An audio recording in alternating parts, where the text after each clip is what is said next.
महाविकास आघाडीनं आपल्या जाहीरनाम्यामध्ये शेतकऱ्यांकरता ठोस पावलं उचलण्याचं आश्वासन दिलेलं आहे.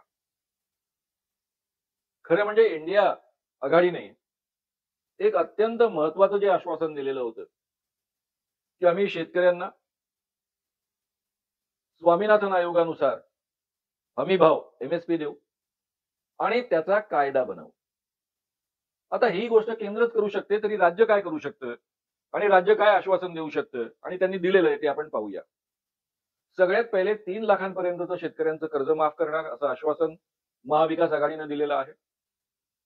आणि शेतकऱ्यांच्या उत्पादित मालाला हमीभाव जो ठरेल म्हणजे एमएसपी जो ठरेल तो मिळवून देण्यासाठी वचनबद्ध आम्ही राहू असं आश्वासन महाराष्ट्र स्टेटच्या येऊ घालणाऱ्या सरकारने दिलेलं आहे. मला आणखी एक महत्वाचा मुद्दा वाटतो तो म्हणजे दूध उत्पादकांना दिलेलं आश्वासन. आतापर्यंत शहरी लोकांच्या दबावापोटी दुधाचे भाव कमीत कमी ठेवण्यावर सरकारांचा भर राहिलेला आहे. महाविकास आघाडी असं म्हणते की दूध उत्पादकांचा खर्च लक्षात घेऊन दरवर्षी दुधाचे दर ठरवले जाणार आहे आणि ते दर शेतकऱ्यांना मिळणार आहेत.